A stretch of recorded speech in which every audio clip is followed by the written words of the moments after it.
Hello friends, welcome to GS education. My name is Geeta. आज हम discuss करेंगे class 6 की एनसीईआरटी की बुक ज्योग्राफी में चैप्टर 5। इससे पहले भी जो है मैंने आप लोगों को चैप्टर 5 जो है कवर करवाया था। चैप्टर 5 में हमने दो मंडलों के बारे में पढ़ा था, एक स्थल मंडल और दूसरा जो है जल मंडल। आज जो हम कवर करेंगे इसी का बहुत ही इंपॉर्टेंट पार्ट जो है वायुमंडल और जीवमंडल है, और ये दोनों ही बहुत ही इंपॉर्टेंट है। बहुत बार जो है क्वेश्चन आते हैं, और क्वेश्चन जो है आपसे जो है आजकल स्टेटमेंट में पूछे जाते हैं, तो चीज़ों को एक एक चीज़ को बहुत ध्यान से पढ़िएगा।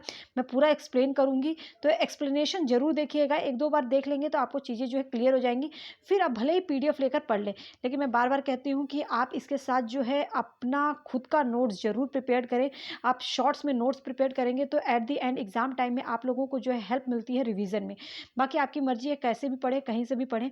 और हाँ, अगर मैं आप लोगों को लगता है कि इस वीडियो से आपको हेल्प मिल रही है तो प्लीज़ हिट लाइक बटन, क्योंकि एक वीडियो आप लोगों के लिए भले ही ये 20-25 मिनट की दिखती होगी, लेकिन इसको बनाने में काफ़ी टाइम मिलता है, पूरा मटेरियल तैयार करना पड़ता है। एक एक चीज़ एनसीईआरटी से मैं पूरा पॉइंट्स में उठाती हूँ। तो अगर आपको पसंद आए तो प्लीज़ हिट लाइक बटन और सब्सक्राइब कर लीजिएगा। आपको लगता है कि इससे आप लोगों को हेल्प मिल रही है तो सब्सक्राइब कर लेंगे, तो आपको जो है नेक्स्ट वीडियो की नोटिफिकेशन टाइम पर मिलेगा और आप जो है अच्छे से कर पाएंगे। लोगों के साथ शेयर कीजिए ताकि आपके साथ जो है ये नोट्स और लोगों तक पहुँचे और लोग जो है इससे अपनी प्रिपरेशन कर सकें। बाकी आपकी मर्जी है, जो आप लोगों को सही लगे, ठीक है। लेकिन बस यार, मैं मेहनत करती हूँ तो मुझे लगता है कि थोड़ा-सा अगर आप लोग सब्सक्राइब कर लेते हैं या लाइक हिट कर देते हैं, तो ऐसा लगता है कि हाँ, मतलब आप लोगों को चीज़ें समझ में आ रही हैं और पसंद आ रही हैं, तो मेरे को और मोटिवेशन मिलता है कि मैं और कुछ करूँ, ठीक है। बाकी आपकी मर्ज़ी है। चलिए, हमारा मेन काम है फोकस पढ़ना, तो वो स्टार्ट करते हैं। जो आज का हमारा जो टॉपिक रहेगा वो है वायुमंडल, ठीक है। वायुमंडल बहुत ही इंपॉर्टेंट पार्ट है, और समझिएगा एक एक चीज़ को। हमारी जो पृथ्वी है चारों ओर से गैसों की एक परत से घिरी हुई है। हम सब लोग जानते हैं कि पृथ्वी एक ऐसा ग्रह है जहाँ पे जो है कि जीवन संभव है, और उसका मेन कारण है कि पृथ्वी पर ही स्थल भी मिलता है यहाँ पे, मतलब जमीनी भाग भी है, जल वाला भाग भी है, और यहीं पर वायु है। इसीलिए जो है यहाँ पे जीवन संभव है। इसीलिए कहा जाता है, एक पार्ट आता है जीवमंडल, जहाँ पे हम लोग जीवित रह सकते हैं। ये तीनों जहाँ पे मिलता है, ठीक है। तो हमारी जो पृथ्वी है चारों ओर से गैसों की एक पतली परत से घिरी हुई है, जिसे क्या कहा जाता है, वायुमंडल। क्योंकि यहाँ पे नाइट्रोजन, ऑक्सीजन बहुत बड़ी मात्रा में मिलता है, साथ में जो है कार्बन डाइऑक्साइड और ऑर्गन और भी बहुत सारी हल्की गैसें जैसे हीलियम हुआ, ठीक है। तो ये सब चीज़ें मिलती हैं। तो ये इनके बारे में जो है हम आगे बहुत ही ब्रीफ में पढ़ेंगे। पहले ये थोड़ी सी छोटी सी चीज़ें समझ लीजिए कि वायु की यह पतली परत जो है इस ग्रह का एक महत्वपूर्ण और अटूट भाग है। ये महत्वपूर्ण और अटूट भाग क्यों कहा गया है ग्रह का? क्योंकि ये वही वायु है जिसमें हम सांस लेते हैं, जिसकी वजह से हम लोग जीवित रहते हैं, ठीक है। ये हमें एक ऐसी वायु, शुद्ध वायु प्रदान करती है जिसमें हम लोग जीवित रह सकते हैं, सांस लेते हैं।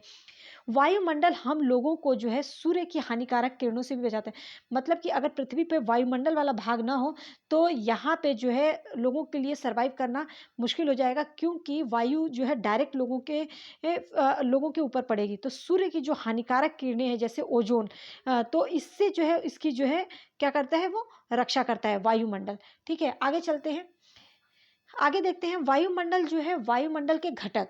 वायुमंडल को उनके घटकों और तापमान के आधार पर कितने भागों में बांटा गया है? 5 भागों में बांटा गया है, और ये भाग पता होना बहुत ज़रूरी है, और इनके जो इम्पोर्टेंस है वो बहुत ज़रूरी है, जो कि हम आगे की वीडियो में डिस्कस करेंगे, ठीक है। क्षोभ मंडल है पहला, ठीक है। क्षोभ मंडल आप देख ही रहे हैं। क्षोभ मंडल वो भाग है जहाँ पे हम लोग जो है रहते हैं, मतलब ये वही भाग है जहाँ पे मौसम संबंधी सभी प्रकार की घटनाएं होती हैं, जैसे ओला वर्षण, मतलब कोहरा भी पड़ता है यहाँ पे, बारिश भी होती है, जितनी भी मौसम संबंधी घटनाएं हैं सब होता है। सब ताप मंडल एक ऐसा मंडल है जहाँ पे जो है मौसम संबंधी घटनाएं देखने को नहीं मिलती है। ये वही मंडल है जहाँ पे जो है हवाई जहाज उड़ता है, ठीक है। तीसरा है मध्य मंडल। मध्य मंडल के बारे में भी हम चीज़ें पढ़ेंगे। उल्का पिंड आप देख ही रहे हैं, जो इससे बहुत ज़्यादा क्वेश्चंस आता है, उल्का पिंड किस मंडल में पाया जाता है, तो वो है, ठीक है। आयन मंडल, जहाँ पे जो है ग्रह स्थापित किए गए। बहिर्मंडल जो सबसे ऊपर वाला पार्ट है, मतलब ये 5 जो है इसके जो है तापमान के आधार पे बांटा गया है। आगे इनके बारे में पढ़ते हैं। देखिए, एक एक चीज समझिएगा।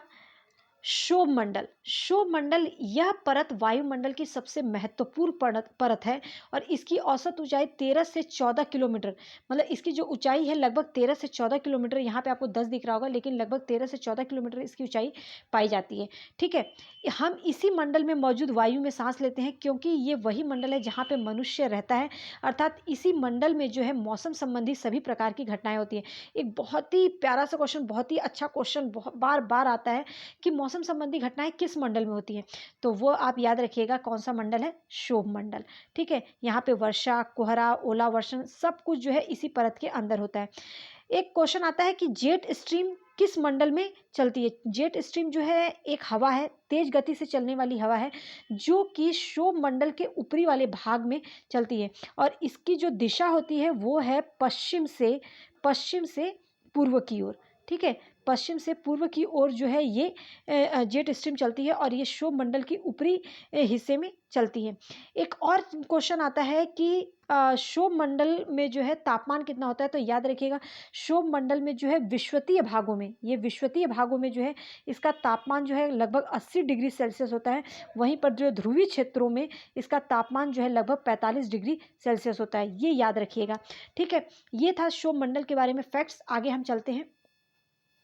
आगे देखिए समताप मंडल। समताप मंडल में क्या बताया गया है, समताप मंडल जो है इसकी ऊंचाई लगभग 50 किलोमीटर तक पाई जाती है। ठीक है, और एक चीज़ याद रखिएगा, क्षोभ सीमा के बारे में बहुत पूछा जाता है। क्षोभ सीमा जो है ये जो है समताप मंडल और क्षोभ मंडल के बीच में है। ठीक है, समताप मंडल जो है लगभग 50 किलोमीटर की ऊंचाई पर, मतलब 45 से 50 किलोमीटर मान लीजिए की ऊंचाई पर पाया जाता है। ठीक है, और यह परत जो है बादलों और मौसम संबंधी घटनाओं से लगभग मुक्त होता है।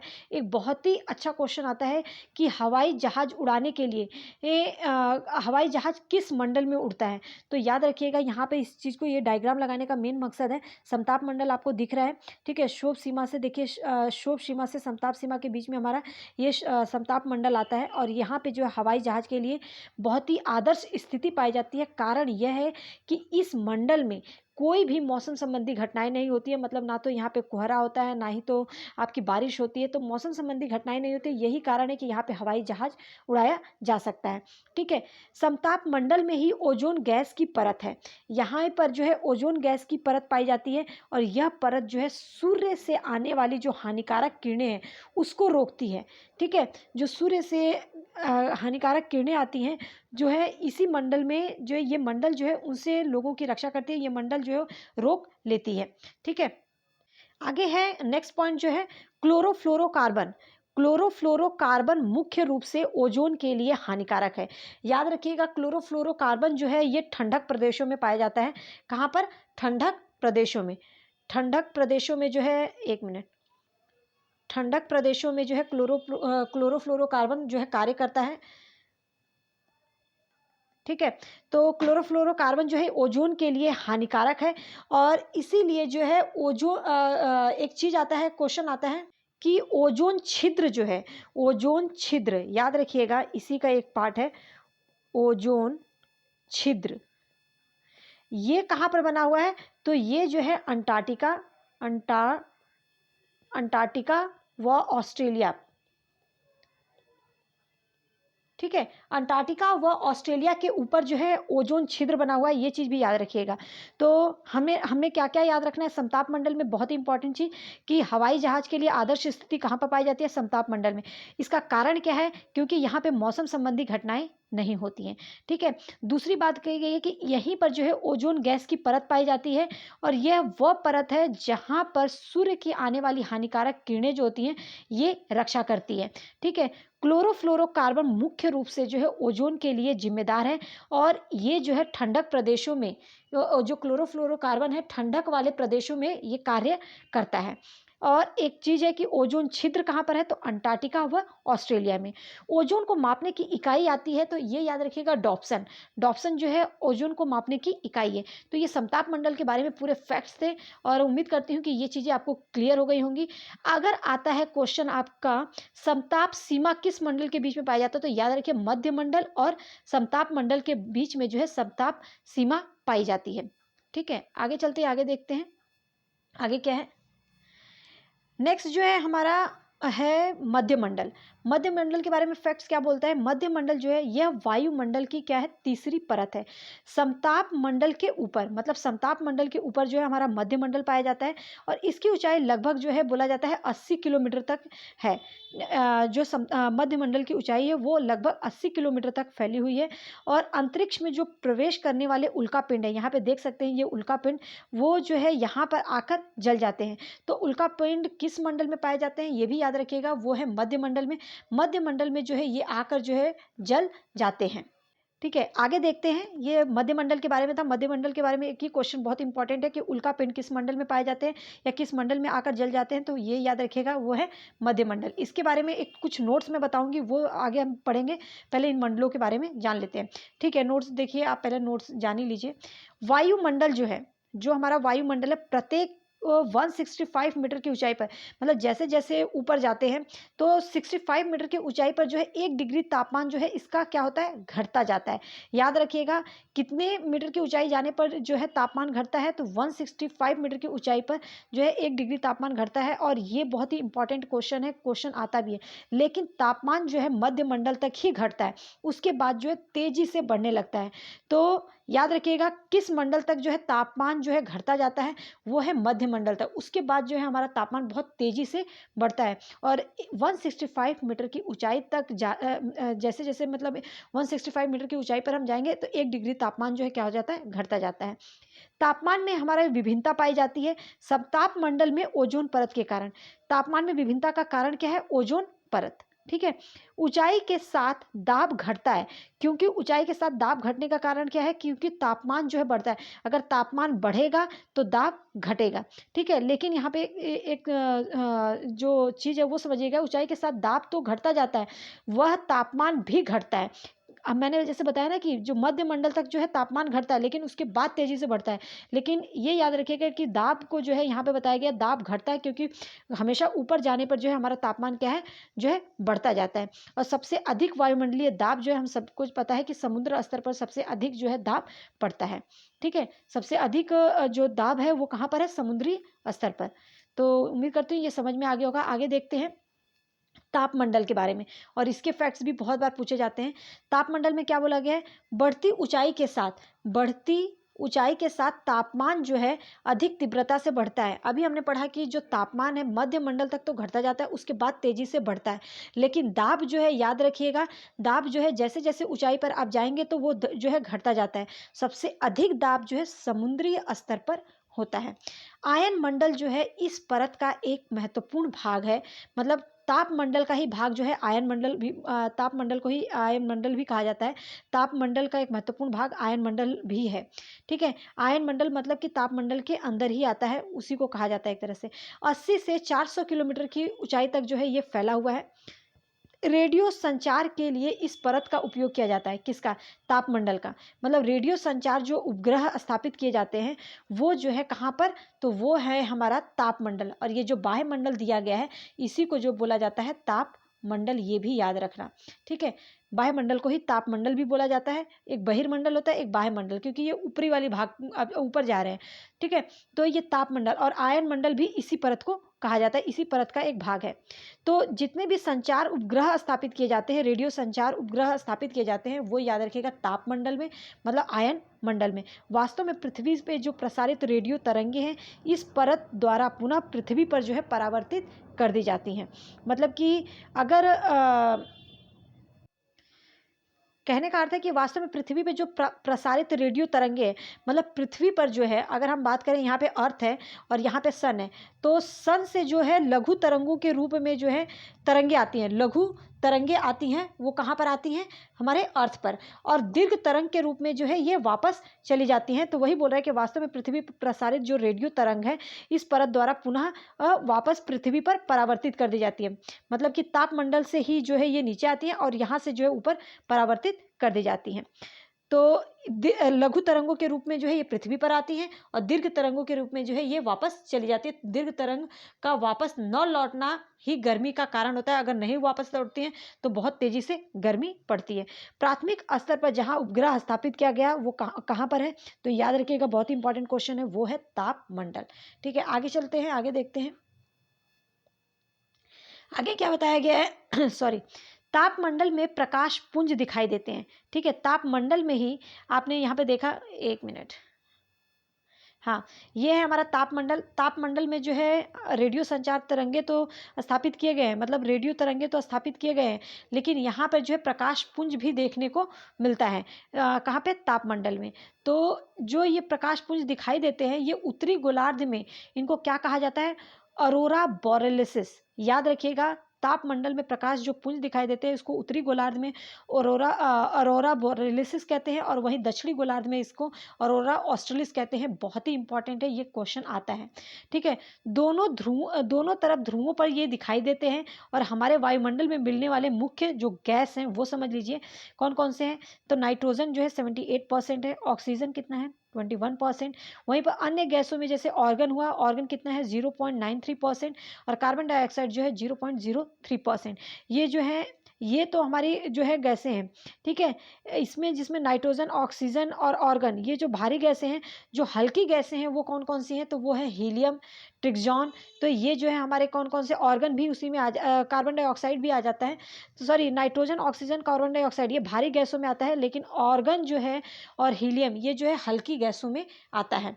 ठीक है, तो एक क्वेश्चन आता है भारी गैस। तो भारी गैस याद रखिएगा, ये जो है नाइट्रोजन, ऑक्सीजन और कार्बन डाइऑक्साइड, ये जो है हमारा क्या है? भारी भारी गैस। वहीं पर अगर आ जाता है हल्की गैस, तो हल्की गैस कौन कौन सी है? हल्की गैस ये मैं बता ही देती हूँ। तो वो है हमारा हीलियम, क्या है? हीलियम, ऑर्गन, ऑर्गन है, और एक कौन सा है? ट्रिक्जॉन। ट्रिक्जॉन, क्योंकि ये पूछा जाता है, यही रीज़न है कि मैं बता रही हूँ। ट्रिक्जॉन है, और हाइड्रोजन भी हमारा किस में आता है? हल्की गैस में। ठीक है, हाइड्रोजन। तो ये जो है हमारे चार जो है ये क्या है? हल्की गैस है। और भारी गैस नाइट्रोजन, ऑक्सीजन और कार्बन डाइऑक्साइड। ठीक है, आगे चलते हैं, आगे देखते हैं। आगे क्या बताया गया है बहिर्मंडल के बारे में? क्या है? बहिर्मंडल। और बहिर्मंडल जो है यहाँ पे तापमान अधिक होते हुए भी हम लोगों को इतना तापमान महसूस नहीं होता, क्योंकि ये बहुत ज़्यादा खुला है। ठीक है, वायुमंडल की सबसे ऊपरी परत जो है वो क्या है? बहिर्मंडल के नाम से जाना जाता है। यह वायु की सबसे पतली परत है, और यहाँ पे ये वही परत है जहाँ पे हल्की गैसें पाई जाती हैं। जैसे यहाँ पे कौन कौन से? हीलियम, हाइड्रोजन, यहीं पर जो है अंतरिक्ष में तैरती हैं। हीलियम, हाइड्रोजन, ट्रिक्जॉन, ऑर्गन, ये सभी जो गैसें हैं ये बहिर्मंडल में पाया जाता है। और बहिर्मंडल एक ऐसा पार्ट है जहाँ पे तापमान अधिक होते हुए भी मनुष्य को महसूस नहीं होता, क्योंकि ये मंडल जो है पूरी तरह से खुला हुआ है। तो उम्मीद करती हूँ कि ये चीज़ें जो अच्छे से क्लियर हो गया होगा आपको। आगे देखते हैं, आगे है जीवमंडल। और जीवमंडल हम सब लोग जानते हैं, जीवमंडल वही मंडल है जहाँ पे जीवन संभव है, अर्थात जहाँ पे जो है स्थल भी पाया जाता है, जल भी पाया जाता है, वायु भी पाया जाता है। ठीक है, जीवमंडल स्थल, जल, हवा के बीच में एक सीमित भाग है। यह वह भाग है जहाँ पे जीवन मौजूद है, जहाँ पे मनुष्य, जीव जंतु मतलब सभी रहते हैं। मनुष्य सहित सभी प्राणी जो है जीवित रहने के लिए एक दूसरे से जो है जीवमंडल में जुड़े हुए हैं। ठीक है, जीवमंडल के प्राणियों को मुख्यतः दो भागों में बांटा गया है। कौन कौन सा? जंतु जगत और पादप जगत। तो जीवमंडल को जो है अगर जो जीवमंडल है इसको जो है दो भागों में बांटा गया है, जंतु जगत और पादप जगत। मतलब एक जो पेड़ पौधे हैं और एक जो जानवर हैं, मतलब मनुष्य हैं, इन लोगों मतलब इन दो तरह से दो भागों में इनको बांटा गया है। पृथ्वी के ये तीन परिमंडल जो हैं पृथ्वी के ये तीन परिमंडल आपस में पारस्परिक क्रिया करते हैं। कौन कौन से? स्थल, जल और वायु, तथा एक दूसरे को किसी न किसी रूप में जो है ये प्रभावित भी करते हैं। ठीक है, अगर इसमें से एक भी मंडल नहीं रहेगा तो कहीं ना कहीं प्रॉब्लम जो है समस्याएं देखने को मिल जाएंगी। कार्बन डाइऑक्साइड जो है वायु का एक महत्वपूर्ण घटक है। कार्बन डाइऑक्साइड की मात्रा में वृद्धि के कारण पृथ्वी के तापमान में वृद्धि हो जाता है, जिसे क्या कहते हैं? भूमंडलीय तापन। भूमंडलीय तापन किसे कहा जाता है? जब पृथ्वी पर कार्बन डाइऑक्साइड की मात्रा बढ़ जाती है। तो उम्मीद करते हैं ये क्लियर हो गया होगा पॉइंट। भूमंडल, वायुमंडल, जलमंडल के बीच के प्राकृतिक संतुलन को बनाए रखने के लिए पृथ्वी के संसाधनों का सीमित उपयोग बहुत ही आवश्यक है। मतलब पृथ्वी पे जो संसाधन है, चाहे वो जल हुआ या मतलब इसका अगर हम जल का बहुत ही वैसे प्रयोग करेंगे, मतलब बहुत ज़्यादा जल को वेस्ट करेंगे, तो ये भी हमारे लिए कहीं ना कहीं जो है प्रॉब्लम है। हमारे पेड़ पौधे हैं उनको ऐसे ही काटते जाएंगे, खेती करने के लिए काटते हैं, या तो हम कह दें कि जैसे जो पहाड़ी एरिया है वहाँ पे खेती करने के लिए जो हम पेड़ पौधों को काट कर वहाँ पे खेती करते हैं या घर बनाने के लिए, तो वहाँ की मिट्टी हटती जाती है। तो वही कह रहा है कि भूमंडल, वायुमंडल, जलमंडल जो है के बीच प्राकृतिक संतुलन बना तभी रहेगा जब हम पृथ्वी के जो संसाधन हैं उनका सीमित उपयोग करेंगे। मतलब उसका उपयोग इस तरीके से करो कि आप वहाँ पे आपका जीवन संभव रहे, मतलब जीवन आप जीवित रह सको। इस तरीके से नहीं कि आप वो संसाधन ही खत्म हो जाए तो एक टाइम ऐसा आएगा कि जहाँ पर आप लोगों को सर्वाइव करना आपके लिए मुश्किल हो जाएगा। ठीक है, ये तो था जो है वायुमंडल और जीवमंडल के बारे में। और यहाँ पे जो है ये चैप्टर हमारा कंप्लीट हो जाता है। 5 चैप्टर हमारा कंप्लीट हो चुका है और यहाँ पे आप अपने नोट्स प्रिपेयर कर लीजिएगा। और अगर वीडियो पसंद आए तो प्लीज़ हिट लाइक बटन और सब्सक्राइब कर लीजिएगा यार, बहुत मेहनत लगती है। अगर आप लोगों को पसंद आए तो, नहीं तो कोई बात नहीं, मैं अपना काम करती रहूँगी, लेकिन जब आप लोग जुड़ते हैं तो लगता है कि और बहुत अच्छा करूँ और चीज़ें आप लोगों को प्रोवाइड करूँ, मटेरियल दूँ। ठीक है, कोई बात नहीं, चलिए ऑल द बेस्ट, अपना एग्ज़ाम की प्रिपरेशन करिए। और सीटेट का अब एग्ज़ाम बहुत ज़्यादा दूर नहीं है, हमारे पास 10 से 15 दिन है, तो इसमें हमें ज़्यादा से ज़्यादा जो है एनसीईआरटी को कवर करना है, साथ में साइकोलॉजी भी पढ़ना है। और मैं जो है, जो इनका पेपर 1 है उनका ईवीएस पेडागोजी स्टार्ट किया है, तो अब क्वेश्चन आंसर की मैं प्रैक्टिस करवाना शुरू करने वाली हूँ। तो देखते हैं कि जैसे दिसंबर में सोच रही हूँ दिसंबर से स्टार्ट करूँ, तो ये जो बीच में 1-2 दिन है अभी हम सब्जेक्ट लेंगे, बीच में मैं सब्जेक्ट भी पढ़ाऊँगी लेकिन क्वेश्चन आंसर की प्रैक्टिस भी चलेगी। चलिए कोई बात नहीं, आप लोग पढ़ते रहिए, ऑल द बेस्ट। ओके।